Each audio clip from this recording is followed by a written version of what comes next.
প্রিয় ছাত্রছাত্রী, তোমাদের সবাইকে স্বাগত জানাই আমাদের এই প্রিয় ইউটিউব চ্যানেলে। আজকে যেটা আমরা শুরু করব সেটা হচ্ছে ক্লাস 10 এর আরো চ্যাপ্টার। এর একটা ক্লাস আমরা অলরেডি আগে করেছি, আজকে হচ্ছে এর সেকেন্ড ক্লাস। এর আগের ক্লাসে যেগুলো আমরা ডিসকাশন করেছিলাম সেগুলো হচ্ছে আলোর প্রতিফলন সম্বন্ধে ডিসকাশন করেছিলাম এবং কি করেছিলাম, আলোর প্রতিসরণের সম্বন্ধে ডিসকাশন করেছিলাম। আজকে যেটা ডিসকাশন করব, এই যে আমরা পড়েছিলাম আগের ক্লাসে উত্তল দর্পণ আর অবতল দর্পণ, এইগুলোর আজকে কিছু জিনিস ডিসকাশন করব। তাহলে দেখা যাক আজকে কি কি আছে। দেখো, প্রথমে যেটা আছে, একটা তোমরা এখানে পিকচার দেখতে পাচ্ছ, সেটা হচ্ছে একটা কনকেভ মিরর আছে, একটা কনভেক্স মিরর আছে। মানে কি হচ্ছে, একটা অবতল দর্পণ, একটা উত্তল দর্পণ আছে। তাহলে এখানে আমরা যে জিনিসটা বলতে চাইছি, এর আগের ক্লাস আমরা যেটা পড়েছিলাম যে উত্তল দর্পণ কাকে বলে। উত্তল দর্পণ হচ্ছে যে দর্পণের বাইরের তলটা প্রতিফলক তল হিসেবে কাজ করবে, অর্থাৎ বাইরের তলটা, মানে এটা হচ্ছে প্রতিফলক তল। তাহলে বাইরের তলটা প্রতিফলক হিসেবে কাজ করলে সেটাকে আমরা বলবো উত্তল দর্পণ। অবতল দর্পণ কাকে বলবো? সাপোজ এটা একটা অবতল দর্পণ, যার ভিতরের তলটা প্রতিফলক হিসেবে কাজ করবে, তখন সেটাকে আমরা কি বলবো? অবতল দর্পণ। এবারে এখানে দেখো একটা জিনিস দেওয়া আছে, সেটা হচ্ছে কনকেভ মিরর, একটা হচ্ছে কনভেক্স মিরর। কনকেভ মিরর কি হচ্ছে, দেখো এই দেখো, এটা হচ্ছে কনকেভ, মানে কি এটা হচ্ছে অবতল, এটা হচ্ছে অবতল। অ্যাকচুয়ালি এটা হচ্ছে আমার অবতল, ঠিক আছে, এটা হচ্ছে আমার অবতল। তাহলে অবতল দর্পণে কি হচ্ছে, দেখো এটা একটা অবতল দর্পণ, এটা তোমরা দেখতে পাচ্ছ একটা অবতল দর্পণ। আর আমরা বলেছিলাম যে একটা দর্পণ হচ্ছে একটা গোলকের অংশ বিশেষ। তাহলে এটাকে যদি আমরা পুরোটাকে গোলক ধরি, এটাকে পুরোটাকে আমরা যদি একটা বৃত্ত ধরি, তাহলে বৃত্তটার এটা হচ্ছে কি, এটা হচ্ছে আমার কেন্দ্র, এবং এটা হচ্ছে এখান থেকে এটা হচ্ছে বৃত্তটার রেডিয়াস। তাহলে আমরা এটা আমরা যদি দর্পণের ক্ষেত্রে এটাকে কি বলবো, দর্পণের ক্ষেত্রে এটাকে আমরা বলবো বক্রতা কেন্দ্র, এবং এই দূরত্বটাকে আমরা বলবো বক্রতা ব্যাসার্ধ। ঠিক আছে, তাহলে এটাকে আমরা এই পয়েন্টটাকে কি বলছি, এই পয়েন্টটাকে আমরা বলছি বক্রতা কেন্দ্র, এবং সি থেকে পি বিন্দু দূরত্ব সেটাকে আমরা কি বলছি, বক্রতা ব্যাসার্ধ। ঠিক আছে, এবং এই যে এখানে যে পি বিন্দু আছে, পি বিন্দুটাকে আমরা কি বলবো, মেরু। এই পি বিন্দুটাকে আমরা কি বলবো, মেরু। ঠিক আছে, মেরু, পি বিন্দুটাকে বলা হচ্ছে মেরু। তাহলে এটা হচ্ছে একটা অবতল দর্পণ, এবং এই যে সরলরেখা যেটা দেখতে পাচ্ছ, এটা হচ্ছে কি, এটা হচ্ছে আমার প্রধান অক্ষ। ঠিক আছে, প্রিন্সিপাল এক্সিস, ইংরেজিতে বলা হয় প্রিন্সিপাল এক্সিস। ঠিক আছে, আর এটাকে বলা হয় রেডিয়াস অফ কার্ভেচার, অর্থাৎ বক্রতা ব্যাসার্ধ, যেটাকে ইংরেজিতে বলা হয় রেডিয়াস অফ কার্ভেচার। আর এটা হচ্ছে সেন্টার অফ কার্ভেচার, যেটাকে আমরা ইংরেজিতে বলা হয় বক্রতা কেন্দ্র, এবং এটা হচ্ছে মেরু অর্থাৎ পোল। ঠিক আছে, তাহলে এটা হচ্ছে আমার একটা অবতল দর্পণের ক্ষেত্রে। সেম যে জিনিসটা আমাদের দেওয়া আছে সেটা হচ্ছে উত্তল দর্পণের ক্ষেত্রে। আমরা জানি যে উত্তল দর্পণের ক্ষেত্রে বাইরের দিকটা প্রতিফলক তল হিসেবে কাজ করবে। ঠিক আছে, তার মানে কি, তার মানে এর ক্ষেত্রে সেম এটা হচ্ছে কি, এটা হচ্ছে বক্রতা কেন্দ্র, এবং এটা কি হচ্ছে, এটা হচ্ছে বক্রতা ব্যাসার্ধ, এটা হচ্ছে মেরু, এবং এটা হচ্ছে আমার প্রিন্সিপাল এক্সিস অর্থাৎ হচ্ছে প্রধান অক্ষ। তাহলে এই জিনিসগুলো আমরা আগের ক্লাসে বলা হয়েছিল না, তার জন্য এই ক্লাস আমরা ডিসকাস করে নিচ্ছি। তাহলে একটা আমরা দর্পণের কি কি পড়লাম, যে একটা দর্পণে বক্রতা কেন্দ্র কোনটা, বক্রতা ব্যাসার্ধ কোনটা, মেরু কোনটা। ঠিক আছে, এগুলো আমরা ডিসকাশন করলাম। নেক্সট আমরা যেটা পড়বো সেটা কি হচ্ছে, দেখো সেটা হচ্ছে নেক্সট যেটা পড়বো সেটা হচ্ছে এই যে একটা আমরা এই যে দর্পণগুলো পড়েছিলাম, তাহলে একটা দর্পণে কোন মানে বস্তুকে কোন জায়গাতে রাখলে তার প্রতিবিম্ব গঠন হবে, সেগুলো আমরা এই সম্বন্ধে ডিসকাশন করব। দেখো এখানে একটা খুব সুন্দর পিকচার দেওয়া হয়েছে, যেখানে একটা বস্তু রাখা হয়েছে, একটা মোমবাতি রাখা হয়েছে। ঠিক আছে, এবং এখানে কি হচ্ছে, এটা একটা কনকেভ মিরর, অর্থাৎ এটা একটা কি হচ্ছে, এটা একটা অবতল দর্পণ, এটা হচ্ছে একটা অবতল দর্পণ। তাহলে অবতল দর্পণের ক্ষেত্রে যদি আমরা বস্তুকে কোথায়, সেন্টার অফ কার্ভেচার অর্থাৎ বক্রতা কেন্দ্রের যদি পিছনে রাখা হয়, একটা বস্তুকে যদি বক্রতা কেন্দ্রের পিছনে রাখা হয়, তাহলে একটা লাইট, দেখো একটা লাইট এই বস্তুটা থেকে আসছে। ঠিক আছে, সেটা কার সাথে সমান হবে, সেটা আমার এই যে প্রধান অক্ষ যেটা আছে তার সাথে কি হবে, সমান্তরাল। এবং একটা লাইট আসছে একটা সেন্টার অফ কার্ভেচার থেকে, অর্থাৎ বক্রতা কেন্দ্র দিয়ে পাস হচ্ছে, এবং এটা যে পথে যাবে সে পথে আবার রিটার্ন আসবে। দেখো একটা সিম্বল গুলো দেখতে পাচ্ছ। এবারে দেখো এখানে কি হচ্ছে, যে এখানে আমি বস্তুটা কোথায় রেখেছি, বক্রতা কেন্দ্রের পিছনে। ঠিক আছে, বক্রতা কেন্দ্র তো এটা হচ্ছে আমার, তার পিছনে আমার কি আছে, অবজেক্টটা আছে, অর্থাৎ বস্তুটা আছে। তাহলে তার প্রতিবিম্বটা কোথায় গঠিত হবে, তার প্রতিবিম্বটা গঠিত হবে এই বক্রতা কেন্দ্র এবং ফোকাসের মাঝখানে। দেখো তোমরা দেখতে পাচ্ছ ইমেজে যে প্রতিবিম্বটা যেখানে গঠিত হয়েছে, সেখানে কোথায় গঠিত হয়েছে, না বক্রতা কেন্দ্র এবং ফোকাসের মাঝখানে। ঠিক তো, মানে এক্ষেত্রে বস্তুটার যে প্রতিবিম্বটা তার আকারটা কি হবে, ছোট হবে, মানে বস্তুর তুলনায় প্রতিবিম্বের আকারটা কি হবে, ছোট হবে, এবং কি হবে, অবশিষ্ট হবে, এবং কি হবে, বিবর্ধিত হবে, এবং কি হবে, সৎ হবে। সৎ হবে, এটা তাহলে সৎ প্রতিবিম্ব হবে। ঠিক আছে, অবশিষ্ট হবে, এবং কি হবে, বস্তুর আকারে ছোট হবে। এখানে দেখো একটা ভাষা বলা হয়েছে, কি ভাষা বলা হয়েছে, দেখো যে অবতল দর্পণ দ্বারা গঠিত প্রতিবিম্বটি বস্তুর চেয়ে ছোট বা বড় হতে পারে। কি বলা হয়েছে, অবতল দর্পণ দ্বারা গঠিত প্রতিবিম্বটি বস্তুর চেয়ে ছোট হতে পারে অথবা বড় হতে পারে। এবার কখন ছোট হবে আর কখন বড় হবে সেটা আমাদেরকে ডিসকাশন করতে হবে। দেখো অবতল দর্পণে অসৎ এবং সৎ উভয় চিত্র তৈরি করতে পারে। এই যে আমাদের অবতল দর্পণ আছে, সেখানে আমাদের সৎ বিম্ব তৈরি হতে পারে এবং অসৎ বিম্ব তৈরি হতে পারে। সৎ বিম্ব কখন তৈরি হবে, সৎ বিম্ব তৈরি হবে যদি প্রতিবিম্বটা সামনের দিকে মিলিত হয়, তাহলে সেটাকে হচ্ছে সৎ বিম্ব। আর যদি প্রতিবিম্বটা পিছনে মিলিত হয়, তাহলে সেটা হচ্ছে অসৎ বিম্ব। এখান থেকে বলা হচ্ছে যে প্রতিবিম্বটা সৎ হলে অবশিষ্ট হয় এবং অসৎ হলে সমশীর্ষ হয়। এই যে প্রতিবিম্বটা তোমরা দেখতে পাচ্ছ, এই ক্ষেত্রে প্রতিবিম্বটা কি হবে? এই প্রতিবিম্বটা এই ক্ষেত্রে অবশীর্ষ, এই ক্ষেত্রে প্রতিবিম্বটা কি হবে? অবশীর্ষ প্রতিবিম্ব হবে। এবং কি হবে? এবং অবশিষ্ট হবে এবং কি হবে? সৎ হবে। সৎ, যেটা আমরা একটু আগে বললাম, সৎ হবে, অবশিষ্ট হবে এবং বস্তুর আকারে কি হবে? প্রতিবিম্বটা ছোট হবে, ঠিক আছে। আর অসৎ হলে দর্পণের পিছনে এবং সৎ হলে দর্পণের সামনে মিলিত হবে। আমরা একটু আগে বললাম যে যদি অসৎ হয় তাহলে সেটা কি হবে? দর্পণের পিছনে মিলিত হবে প্রতিবিম্বটা, এবং যদি সৎ হয় সেটা দর্পণের সামনে মিলিত হবে। তাহলে একটা প্রতিবিম্ব তাহলে আমরা কিভাবে গঠিত হয় খুব ভালো করে জানতে পারলাম যে যদি আমরা বস্তুটাকে বক্রতা কেন্দ্রের পিছনে রাখা হয় তাহলে প্রতিবিম্বটা কোথায় গঠিত হচ্ছে? বক্রতা কেন্দ্র এবং ফোকাসের মাঝখানে। এবার আমরা যেটা করব সেটা হচ্ছে, যদি এবার বস্তুটাকে আমি বক্রতা কেন্দ্রে রাখি, অর্থাৎ সি এর এখানে যদি রাখা হয়, এবারে বস্তুটাকে আমরা যদি এখানে সামনে নিয়ে এলাম, মানে বস্তুটাকে আমরা এবার বক্রতা কেন্দ্রে রাখবো, তাহলে এর প্রতিবিম্ব কিভাবে গঠিত হবে? তাহলে এই প্রতিবিম্বটা যেটা গঠিত হবে সেটা হচ্ছে, দেখো এখানে যদি আমার এখান থেকে যদি বস্তুটা আমার থাকে তাহলে এভাবে একটা আলোক রশ্মি প্রধান অক্ষের সমান্তরালে পাস করবে, অর্থাৎ এটা তো আমার প্রধান অক্ষ, এইটা হচ্ছে আমার প্রধান অক্ষ। তাহলে প্রধান অক্ষের সমান্তরালে একটা আলোক রশ্মি যাবে এবং একটা আলোক রশ্মি কোন দিক থেকে যাবে? একটা ফোকাস হয়ে যাবে। অর্থাৎ যদি আমরা ছবিটা এখানে করি, ছবিটা সাপোজ এটা হচ্ছে একটা অবতল দর্পণ যার ভিতরে তো একটা প্রতিফলক হিসেবে কাজ করে, এবং এটা হচ্ছে আমার প্রধান অক্ষ। এবারে এটা হচ্ছে আমার ফোকাস এবং এটা হচ্ছে আমার কি? সেন্টার অফ কার্ভেচার, অর্থাৎ বক্রতা কেন্দ্র। এবার বস্তুটাকে যদি আমি বক্রতা কেন্দ্রে রাখা হয় এবং প্রধান অক্ষের সমান্তরালে যদি একটা আলোক রশ্মি পাঠানো হয় তাহলে সেটা ফোকাস দিয়ে বার হয়ে যাবে, ঠিক আছে। এবং আরেকটা আলোক রশ্মি ফোকাস থেকে যদি যায় তাহলে সেটা মিলিত কোথায় হবে? এই বক্রতা কেন্দ্রে এই জায়গাতে মিলিত হবে। তাহলে যদি কোনো বস্তুকে, এখানে এটা খুব ভেরি ভেরি ইম্পর্টেন্ট, যদি কোনো বস্তুকে আমি বক্রতা কেন্দ্রে রাখি তাহলে তার প্রতিবিম্ব কোথায় সৃষ্টি হবে? বক্রতা কেন্দ্রে সৃষ্টি হবে। ভেরি ভেরি ইম্পর্টেন্ট, যে যদি আমি বস্তুটা বক্রতা কেন্দ্রে রাখি তার প্রতিবিম্ব কোথায় তৈরি হবে? বক্রতা কেন্দ্রেই তৈরি হবে, ঠিক আছে। এই ক্ষেত্রে বস্তুটার আকার কেমন হবে? এই ক্ষেত্রে বস্তুটার আকার হবে সৎ হবে, ঠিক আছে। কি হবে? অবশীর্ষ হবে এবং বস্তুর আকারের সাথে কি হবে? সমান হবে। মানে এখানে যত আমি লম্বা বস্তুটা নেব সেই বস্তুটার যে প্রতিবিম্বটা তত হাইটই হবে।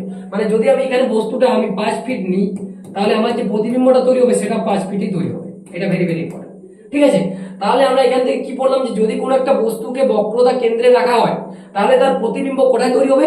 বক্রতা কেন্দ্রে তৈরি হবে এবং প্রতিবিম্ব তার আকৃতি কেমন হবে? সৎ হবে, অবশীর্ষ হবে এবং বস্তুর আকারের সাথে কি হবে? সমান হবে। নেক্সট আমরা যেটা করবো সেটা হচ্ছে, দেখো সেটা এবার কি করবো, এবারে দেখো, এবারে যদি আমি বস্তুটাকে বক্রতা কেন্দ্র এবং ফোকাসের মাঝখানে নেওয়া হয়, ঠিক আছে। তাহলে দেখো এই পিকচারটা তোমরা দেখতে পাচ্ছ, দেখো বস্তুটাকে এখানে কোথায় নেওয়া হয়েছে? বস্তুটাকে নেওয়া হয়েছে ফোকাস এবং বক্রতা কেন্দ্রের মাঝখানে নেওয়া হয়েছে, ফোকাস এবং বক্রতা কেন্দ্রের মাঝখানে বস্তুটা নেওয়া হয়েছে। তাহলে এক্ষেত্রে প্রতিবিম্বটা কেমন হবে? দেখো এক্ষেত্রে প্রতিবিম্ব যেটা আসছে সেটা কেমন হবে? দেখো এখানে কি বলা হয়েছে, যদি আমি বস্তুটাকে, এটা হচ্ছে আমার বক্রতা কেন্দ্র এবং এটা হচ্ছে আমার ফোকাস, তাহলে এদের যদি মাঝখানে নেওয়া হয় তাহলে প্রতিবিম্বটা কোথায় গঠিত হবে? প্রতিবিম্বটা গঠিত হবে বক্রতা কেন্দ্রের পিছনে। বক্রতা কেন্দ্রের পিছনে কি হবে? প্রতিবিম্বটা গঠিত হবে। তাহলে তোমরা দেখতে পাচ্ছ যে এখানে আমি বস্তুটা নিয়েছি, তাহলে প্রতিবিম্বটা কোথায় গঠিত হচ্ছে? এই জায়গাতে, মানে কোথায়? বক্রতা কেন্দ্রের পিছনে মিলিত হচ্ছে। তাহলে এই ক্ষেত্রে বস্তুটা কি হবে? এই ক্ষেত্রে বস্তুটা হবে সৎ, এই ক্ষেত্রে বস্তুটা হবে সৎ, আর কি হবে? অবশীর্ষ হবে, সৎ হবে, অবশীর্ষ হবে, আর কি হবে? আর হবে বস্তুর আকারে প্রতিবিম্বের যে আকার সেটা বড় হবে। মানে এক্ষেত্রে প্রতিবিম্বের আকারটা বড় হবে বস্তুর চেয়ে। প্রতিবিম্বের আকার বস্তুর আকারের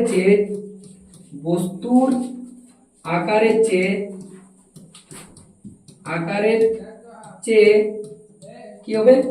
বড় হবে এক্ষেত্রে, ঠিক আছে। মানে একটা জিনিস আমরা এখান থেকে বুঝতে পারলাম যে বস্তুটাকে আমি যত সামনের দিকে নিয়ে যাব প্রতিবিম্বের আকারটা তত আস্তে আস্তে বড় হতে হতে থাকবে। দেখো আমরা প্রথমে প্রতিবিম্বটা কোথায় নিয়েছিলাম, বস্তুটা কোথায় নিয়েছিলাম? প্রথম নিয়েছিলাম যে বক্রতা কেন্দ্রের পিছনে। তখন যে প্রতিবিম্বটা তৈরি হতেছিল সেটা কোথায় তৈরি হতেছিল? তো সেটা তৈরি হতেছিল বক্রতা কেন্দ্র এবং ফোকাসের মাঝখানে, ঠিক তো। তখন কি হতেছিল? তখন যে আমার প্রতিবিম্বটা তৈরি হতেছিল সেটা বক্রতা কেন্দ্রে, মানে বস্তুটার চেয়ে প্রতিবিম্বটা কি হতেছিল? ছোট হতেছিল। কিন্তু যখন আমি প্রতিবিম্বটাকে বক্রতা কেন্দ্রে নিলাম তখন বস্তুর যে প্রতিবিম্বটা সেটা বস্তুটার সমান প্রতিবিম্বটা তৈরি হতেছিল, ঠিক আছে। মানে যদি আমি বক্রতা কেন্দ্রে নিয়েছিলাম যখন বস্তুটাকে, তখন প্রতিবিম্ব সেটা কি হচ্ছিল? বস্তুর আকারের সাথে সমান হতেছিল। এখন আমি যখন বস্তুটাকে এখন আমি যখন এই বক্রতা কেন্দ্র এবং যখন ফোকাসের মাঝখানে নিচ্ছি তখন এই ক্ষেত্রে বস্তুর যে প্রতিবিম্বের যে আকারটা সেটা কি হচ্ছে, বড় হচ্ছে। মানে যত আমি সামনের দিকে বস্তুটা নিয়ে নিয়ে যাচ্ছি প্রতিবিম্বের আকারটা তত বড় হয়ে হয়ে যাচ্ছে, এবং সেই প্রতিবিম্বের আকারটা কেমন হচ্ছে, সহজ হচ্ছে, অবশিষ্ট হচ্ছে, এবং যেখানে যেমন অবস্থান হচ্ছে সেই অনুযায়ী প্রতিবিম্বের আকারটা হচ্ছে। এবারে নেক্সট আমরা যেটা পড়বো সেটা হচ্ছে, যদি এবার বস্তুটাকে আমরা ফোকাসে রাখি, অর্থাৎ এই জায়গাতে রাখা হবে। সাপোজ আমি এখানে একটা পিকচার করছি, তাহলে এই জায়গাতে মনে করো এটা হচ্ছে একটা আমার অবতল দর্পণ, আর এটা হচ্ছে আমার প্রধান অক্ষ, এটা হচ্ছে আমার ফোকাস, এবং এটা হচ্ছে আমার বক্রতা কেন্দ্র। এবার আমি বস্তুটাকে কোথায় রাখছি, বস্তুটাকে এবার আমি রাখছি ফোকাসে, মানে এই জায়গাতে। এই জায়গাতে যদি বস্তুকে রাখা হয় তাহলে বস্তুটা থেকে এভাবে আলো রশ্মি এভাবে প্রতিফলিত হয়ে যাবে, ঠিক আছে। আরেকটা এভাবে আসবে, এভাবে হয়ে যাবে, মানে এটা এটা কি হবে বলতো, এই যে প্রতিবিম্ব যেটা আমার তৈরি হবে সেটা কোথায় তৈরি হবে, সেটা কোনোদিন মিলবে না, মানে সেটা অসীমে তৈরি হবে, মানে সেটা কোনোদিন মিলবে না, ঠিক আছে। তাহলে কোনো বস্তুকে যদি আমি ফোকাসে রাখি তাহলে তার প্রতিবিম্ব কোথায় তৈরি হবে, অসীমে তৈরি হবে, অর্থাৎ ওটা কোনোদিন মানে তৈরি মিলবে না, ঠিক আছে। তাহলে একটা জিনিস আমরা এখান থেকে ক্লিয়ার, যে যদি কোনো বস্তুকে আমি কোথায় রাখছি, যদি কোনো বস্তুকে আমি, দেখো এখানে ছবিগুলো যদি দেখতে পারো আরেকবার যদি ছবিগুলো রিভিউ করে দেখা হয় তাহলে কি হবে, দেখো ফার্স্ট যে ছবিটা আমরা করলাম সেটা হচ্ছে এটা। যখন আমি একটা বস্তুকে বক্রতা কেন্দ্রের পিছনে রাখলাম তখন বস্তুটার প্রতিবিম্বটা কোথায় তৈরি হতেছিল, এই বক্রতা কেন্দ্র এবং ফোকাসের মাঝখানে, ঠিক তো। মানে একটা জিনিস আমরা বুঝতে পারলাম যে যত আমি বস্তুটা পিছনে নিচ্ছি এই প্রতিবিম্বটা তত কি হচ্ছে, সামনের দিকে তৈরি হচ্ছে। এবার যত আমি যদি এই প্রতিবিম্বটা বস্তুটাকে যদি আমি বক্রতা কেন্দ্রে না হয় তাহলে তার যে প্রতিবিম্ব সেটা কোথায় তৈরি হবে, না সেটা বক্রতা কেন্দ্রেই তৈরি হবে। এই ক্ষেত্রে প্রতিবিম্বটা কেমন হবে, সৎ হবে, অবশিষ্ট হবে, এবং বস্তুর আকারের সাথে সমান হবে। এখন আমরা কি করলাম না, একটু আগে এই ছবিটা দেখো, এই ছবিটাতে আমরা বস্তুটা কোথায় নিয়েছিলাম, না বক্রতা কেন্দ্র এবং ফোকাসের মাঝখানে। তখন এই ক্ষেত্রে বস্তুটা মানে প্রতিবিম্বটা কোথায় তৈরি হতেছিল, না প্রতিবিম্বটা এই ক্ষেত্রে তৈরি হতেছিল বক্রতা কেন্দ্রের পিছনে। অর্থাৎ এই ক্ষেত্রে বস্তুর আকারটা প্রতিবিম্বের আকারটা বড় হচ্ছে, মানে বস্তুর আকারের চেয়ে প্রতিবিম্বের আকারটা বড় হচ্ছে, ঠিক আছে। তাহলে এগুলো আমরা পড়লাম। এবারে দেখো, এবারে নেক্সট আমরা যেটা পড়বো সেটা হচ্ছে ফোকাস দৈর্ঘ্য এবং বক্রতা ব্যাসার্ধের মধ্যে যে সম্পর্ক সেটা, ঠিক আছে। এটাকে আমরা প্রমাণ করতে হবে। এই যে আমাদের ফোকাস দৈর্ঘ্য আছে এবং বক্রতা ব্যাসার্ধ আছে এর মধ্যে যে একটা সম্পর্ক আছে সেই সম্পর্কটা আমরা পড়বো। কি সম্পর্ক, দেখো এখানে তোমরা একটা পিকচার দেখতে পাচ্ছ, এটা একটা আবদ্ধ দর্পণ, এবি একটা আপতিত রশ্মি, এবং দেখো তাহলে যদি এটা এবি একটা আপতিত রশ্মির ক্ষেত্রে, ঠিক আছে, এবং আপতিত হওয়ার পর সেটা বি বিন্দুতে আপতিত হওয়ার পর সেটা কি হচ্ছে, এভাবে বেরিয়ে যাচ্ছে, মানে কি হচ্ছে, মানে এখান থেকে বি এ পথে বার হয়ে যাচ্ছে, বি এ ড্যাশ পথে, ঠিক আছে। তাহলে আমরা এখান থেকে বলতে পারি যে এবি হচ্ছে কি, এক্ষেত্রে এ বি হচ্ছে আপতিত রশ্মি, এক্ষেত্রে হচ্ছে এবি হচ্ছে আপতিত রশ্মি, ঠিক আছে, এবি হচ্ছে আপতিত রশ্মি।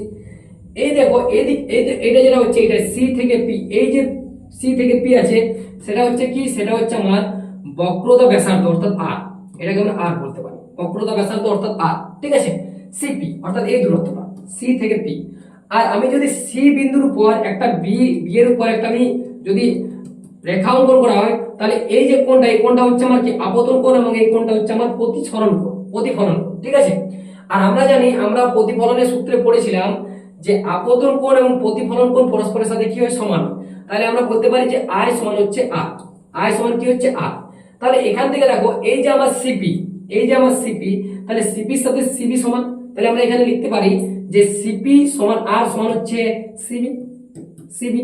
তাহলে সিপি সমান হচ্ছে আর সমান হচ্ছে সিবি, কারণ এর সাথে এই যে সরলরেখাটার সাথে এই সরলরেখাটা কি হচ্ছে, সমান হচ্ছে, যার জন্য আমরা লিখতে পারি সিপি সমান সিবি সমান। এবারে দেখো এই যে এটা কি হচ্ছে, এটা হচ্ছে আমার ফোকাস দূরত্ব। তাহলে আমরা এখান থেকে লিখতে পারি যে এই যে সিএফ, সিএফ, ঠিক আছে, সিএফ সমান লিখতে পারি এফপি, সিএফ সমান লিখতে পারি এফপি, ঠিক আছে, বা সিএফ সমান লিখতে পারি পিএফ, সিএফ সমান লিখতে পারি পিএফ, ঠিক আছে, লেখা যায়।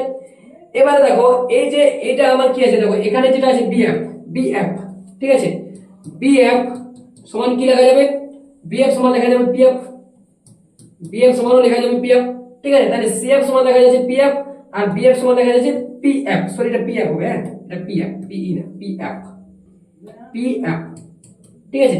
এবার দেখো এটা আমরা কি বললাম, এটা তো হচ্ছে আমাদের আর, এই দূরত্বটা, আর এই দূরত্বটা হচ্ছে আমাদের এফ, ঠিক আছে, এই দূরত্বটা হচ্ছে আমাদের এফ। তাহলে আমরা এখান থেকে বলতে পারি যে দেখো এই যে সিপি, সিপি, ঠিক আছে, সিপি বা পিসি, ঠিক আছে। তাহলে আমরা এখানে সিপি সমান কি লিখতে পারি, এই জায়গাটাতে লিখছি দেখো সিপি, সিপি সমান কি লিখতে পারি, না পিএফ প্লাস সিএফ। তাহলে সিএফ প্লাস পিএফ লিখছি, CF plus PF, CF plus PF, ঠিক আছে। এবার এই যে সিএফ, তাহলে সিএফ সমান আমরা কি জানি, পিএফ। তাহলে সিএফ এর জায়গায় আমরা এই ক্ষেত্রে পিএফ লিখতে পারি, তাহলে পিএফ প্লাস পিএফ, ঠিক আছে, পিএফ প্লাস পিএফ, এটা পিএফ হবে, পিএফ পিএফ। এবার এটাও পিএফ হবে, এটা ই লিখিয়ে গেছি, এটা হবে পিএফ, ঠিক আছে। তাহলে সিএফ এর জায়গায় আমরা কি লিখলাম পিএফ, কারণ আমরা জানি যে সিএফ সমান হচ্ছে পিএফ, আর পিএফ তো অলরেডি আছে আমার, ঠিক আছে, এটা পিএফ হবে, পিএফ পিএফ। এবার দেখো তাহলে সিপি সমান হচ্ছে পিএফ প্লাস পিএফ মানে কি 2পিএফ, 2পিএফ, আর এটা হচ্ছে আমার সিপি, এটা হচ্ছে আমার সিপি। তাহলে এই যে সিএফ, এই যে সিপি, সিপি সমান কি জানি আমরা আর, তাহলে সিপি জায়গায় আমরা লিখতে পারি আর, আর এই যে 2 আর পিএফ এর মান কি জানি এফ, তাহলে আর সমান 2এফ। এভাবে আমরা এটা প্রমাণ করতে পারি, ঠিক আছে, এভাবে এটাকে আমরা কি করি প্রমাণ করি। তাহলে এটা হচ্ছে ফোকাস দৈর্ঘ্য এবং বক্রতা ব্যাসার্ধের মধ্যে সম্পর্ক। ফোকাস দৈর্ঘ্য অর্থাৎ ফোকাস দৈর্ঘ্য এবং বক্রতা ব্যাসার্ধ, বক্রতা ব্যাসার্ধ মানে হচ্ছে আর, আর ফোকাস দৈর্ঘ্য মানে হচ্ছে এফ। তাহলে আর সমান কত হচ্ছে আমাদের 2এফ। এটা ভেরি ভেরি ইম্পর্টেন্ট, এটা অনেক সময় প্রমাণে আসে। তাহলে আমরা এখান থেকে কি করে প্রমাণ করলাম না, একটা আলোক রশ্মি হচ্ছে এবি, সে বিবিন্দুতে আপতিত হওয়ার পর প্রতিফলিত হয়ে এই পথে বেরিয়ে যাচ্ছে। আমরা এটা হচ্ছে আমাদের কি, এটা হচ্ছে আমাদের বক্রতা কেন্দ্র, ঠিক আছে। তাহলে বক্রতা কেন্দ্র, তাহলে এটাকে যদি আমরা একটা বৃত্ত কল্পনা করি, তাহলে বৃত্তের এটা হচ্ছে কেন্দ্র, তাহলে এই কেন্দ্র থেকে এটাকে আমরা বলি বক্রতা ব্যাসার্ধ। তাহলে সেক্ষেত্রে বক্রতা ব্যাসার্ধ কত হচ্ছে আমার আর, ঠিক আছে। এবং কি হচ্ছে আমরা জানি প্রতিফলনের সূত্রে পড়েছি যে আপতিত রশ্মি এবং আপতন কোণ এবং প্রতিফলন কোণ সর্বদা কি হয়, সমান হয়। তাহলে এই ক্ষেত্রে আপতন কোণ হচ্ছে এটা, অর্থাৎ আমি এই ক্ষেত্রে যদি আপতন কোণ লিখি তাহলে কোণ এ বি সি সমান লিখতে পারি যে কোণ এক্ষেত্রে সিবিএফ, সিবিএফ। তাহলে এই ক্ষেত্রে লিখতে পারি আই কোণ আই সমান কোণ আর। তাহলে এই ক্ষেত্রে এটা হচ্ছে আমার কি আপতন কোণ সমান হচ্ছে প্রতিফলন, ঠিক আছে। তাহলে এইভাবে আমরা এই প্রমাণটা খুব সহজেই করতে পারি। তাহলে এটা ভেরি ভেরি ইম্পর্টেন্ট প্রমাণটা। তাহলে আমরা কি করলাম না, এবি থেকে একটা আলোক রশ্মি এলো, সেটা আপতিত হয়ে গেল বি বিন্দুতে, প্রতিফলনের পর সেটা প্রতিফলিত হয়ে গেল, এবং এখান থেকে আমরা সি বিন্দুর উপর একটা সরলরেখা রেখাংশ নিয়েছিলাম, ঠিক আছে। সেই সরলরেখাটা পিসির সাথে সেটা কি হচ্ছে সিবি সমান হচ্ছে, ঠিক আছে, পিসির সাথে কি হচ্ছে সিবি সমান হচ্ছে, কারণ এর যা দৈর্ঘ্য হবে এরও তার দৈর্ঘ্য হবে, এবং এটা হচ্ছে এই ক্ষেত্রে বক্রতা ব্যাসার্ধ, এই ক্ষেত্রে এটা হচ্ছে বক্রতা ব্যাসার্ধ। তাহলে এইভাবে আমরা প্রমাণটা করতে পারি। তাহলে স্টুডেন্ট আজকে আমাদের যে টপিক সেটা আমরা এখানে শেষ করলাম। পরের দিন আরো নতুন একটা টপিক নিয়ে আসবো। ততক্ষণ পর্যন্ত ভালো করে পড়াশোনা করো, এবং যদি কোনো অসুবিধা থাকে তাহলে অবশ্যই নিচের কমেন্ট বক্সে জানাতে ভুলবেন না।